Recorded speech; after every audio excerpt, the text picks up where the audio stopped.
اعوذ باللہ من الشیطان اللعین الرجیم بسم اللہ الرحمن الرحیم وبہ نستعین وخیر ناصر معین اما بعد فقد قال رسول اللہ صلی اللہ علیہ وآلہ وسلم الدعاء مخ العبادہ۔ نبی اکرم صلی اللہ علیہ وآلہ وسلم نے دعا کی فضیلت، دعا کی اہمیت کے بارے میں نبی کریم صلی اللہ علیہ وسلم فرماتے ہیں الدعاء مخ العبادہ، دعا اصل عبادت ہے، بنیاد عبادت ہے۔ اگر ہم روایات ائمہ معصومین علیہ السلام کو دیکھتے ہیں، اقوال معصومین علیہ السلام کا مطالعہ کرتے ہیں تو دعا کی فضیلت اور اس کی اہمیت واضح ہو جاتی ہے۔ جیسے امام محمد باقر علیہ السلام نے فرمایا الدعاء افضل العبادہ، دعا بہترین عبادت ہے۔ اور جیسے کہ امام صادق علیہ السلام فرماتے ہیں علیک بالدعاء، تم پر ضروری ہے کہ تم دعا مانگو، خدا کی بارگاہ میں سوال کرو۔ فَإِنَّ فِيهِ شِفَاءٌ مِّن كُلِّ دَاءٍ، اس لیے کہ دعا تمام بیماریوں کا علاج ہے، دعا کے ذریعے سے تمام بیماریاں دور ہوتی ہیں۔ تو عزیزان محترم، جس طریقے سے تمام عبادات کے لیے کچھ شرائط ہیں، کچھ آداب ہیں، اگر ان عبادات کو ان شرائط اور ان آداب کے ساتھ انجام دیا جائے تو وہ عبادت قابل قبول ہیں۔ اسی طریقے سے دعا کے کچھ آداب ہیں، کچھ شرائط ہیں، اگر دعا ان شرائط ان آداب کے ساتھ مانگی جائے تو وہ دعا کبھی رد نہیں ہو سکتی۔ ان شرائط میں سے ایک شرط کیا ہے کہ انسان وحدہ لا شریک کی معرفت رکھتا ہو، اسے علم ہو کہ خدا وحدہ لا شریک کون ہے، وہ کون ہے جس نے مجھے وجود بخشا ہے۔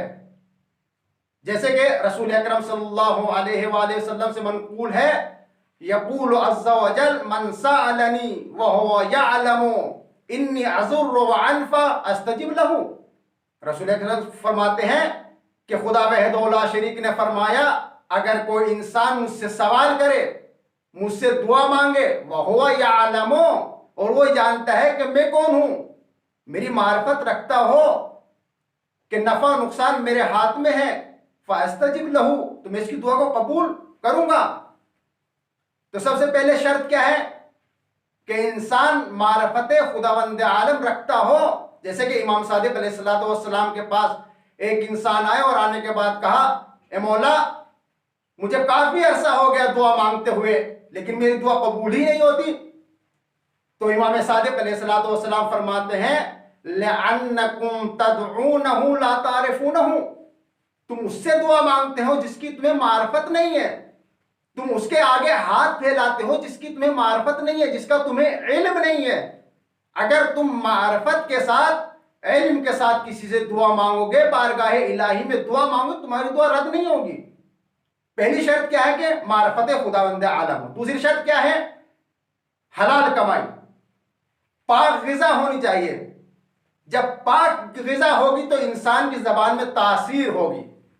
جیسے کہ امام صادق علیہ السلام فرماتے ہیں من سرہ ان یستجاب دعاؤہ فلیطیب کسبہ، اگر انسان یہ تمنا کرتا ہے، اگر انسان یہ چاہتا ہے کہ میری دعا قبول ہو تو اسے چاہیے کہ کسب حلال کرے، حرام سے پرہیز کرے۔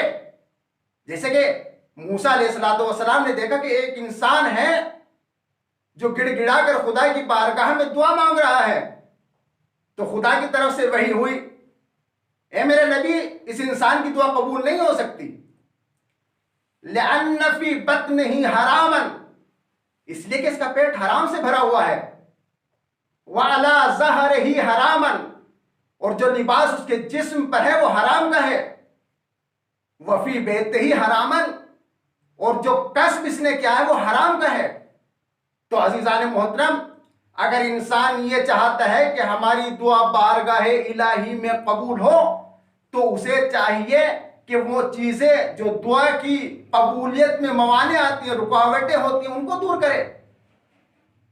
اگر انسان ان موانع، ان رکاوٹوں کو دور کر سکتا ہے تو اس کے بعد بارگاہ الہی میں دعا مانگے تو وہ دعا رد نہیں ہو سکتی۔ اور جیسے کہ آپ کو معلوم ہے کہ رمضان کا مہینہ ہے، رسول اسلام نے اپنے خطبے میں کیا ارشاد فرمایا وَدُعَاؤُكُمْ مُسْتَجَابَةٌ، یہ وہ مہینہ ہے جس میں تمہاری عبادتیں قبول ہوتی ہیں، تمہاری دعائیں قبول ہوتی ہیں۔ جس وقت تم سفرہ الہیہ پر بیٹھو افطار کے لیے تو بارگاہ الہی سے دعا مانگو کہ خدا وحدہ لا شریک ہمیں زیادہ سے زیادہ دین الہیہ پر عمل کرنے کی توفیق عنایت فرمائے. یہ وہ مہینہ ہے جس میں تمہارے اعمال قبول ہوتے ہیں، تمہاری دعائیں قبول ہوتی ہیں.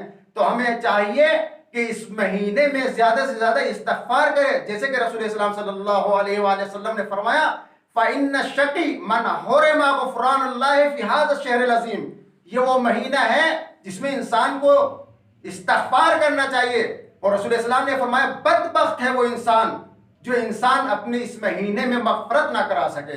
تو ہمیں چاہیے کہ زیادہ سے زیادہ استغفار کرنا چاہیے، اس لیے کہ مغفرتوں والا مہینہ ہے، رحمتوں والا مہینہ ہے. السلام علیکم ورحمۃ اللہ وبرکاتہ.